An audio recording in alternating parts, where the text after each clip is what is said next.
Start recording now. Good afternoon, Kenneth. Thanks for coming in today. I'm Adrian, I'm your physio. We've had a couple of appointments already, but we're just going to have a quick look over what we've talked about and where we've gone.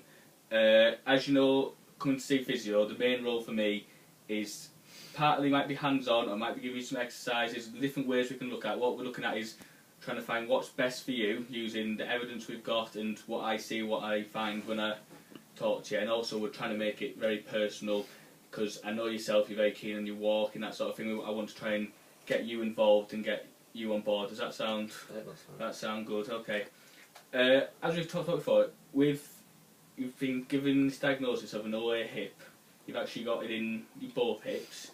That, as I understand, can be quite a scary word, because it's something you tend to associate with people of the older generation. But it's not to be taken so seriously and so fearful, and if anything. Basically, what it is, I'm not sure how much you are aware of it, it's the degeneration of like your cartilage, which is part of your joint. It's just basically like a bit of wear and tear. Yeah. Some people may word it may scare you a bit, but it is very much wear and tear, and it can be, although it's degenerative, it can be managed, and that's what my role as a physio is to do, is to try and manage that condition and mainly try and get self-management. So I want to be able to pass on some ideas to you so you can go away, so you're not having to come in and under my guidance the whole time. Okay, the best evidence we've got for treatment of OA, especially in the hip, is for exercise, which is something I know you've been keen on in the past, with terms of you're a very keen walker, which you've done with your friends. I know we've discussed that before, but we really want to try and get you moving more and more, and hopefully get you to as much as maximise what we can. Okay, I know you've really struggled with the pain, which therefore people tend to think, oh, I've got pain, I'm not going to be doing any exercise. However, we want to really stop that and introduce the idea of actually exercise does help with pain.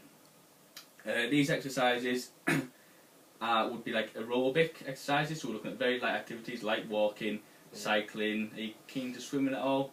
Yeah. That sort of idea. So it's very much taking the load off the joints, so we're not putting as much pressure, so we'll be avoiding stuff like weight training. I don't know how keen you are on that anyway.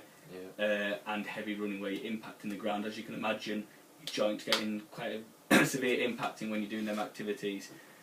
The guidelines, as I said, that we've all been we're given as health professionals, very much support this, using all the evidence and that sort of thing. So it really is the best evidence-based practice that we'll be looking to give you. Obviously, we'll see how you go and see what you feel, because it's very much around working what we feel is best and what you feel best, and getting the right kind of medium. Does that sound okay? Yeah, that's fine. The reason exercise is beneficial is because it actually reduces the pain.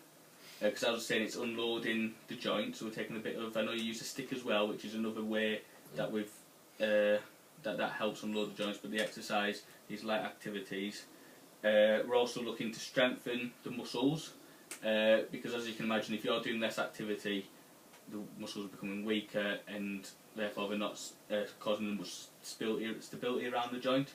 Yeah. So we need to help with that again, improve the strength and improve the stability, which again unloads the joint and just makes it a little bit easier.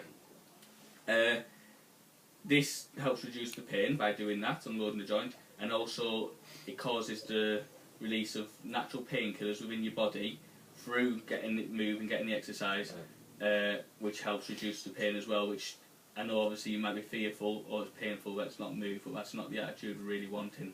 So it would be really good if we get you on board with that.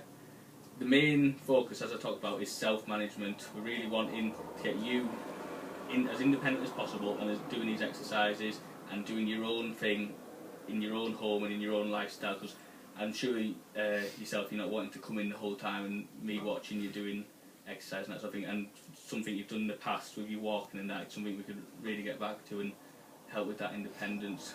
Is that something you would be able to do? Okay. Well, we'll have a little look and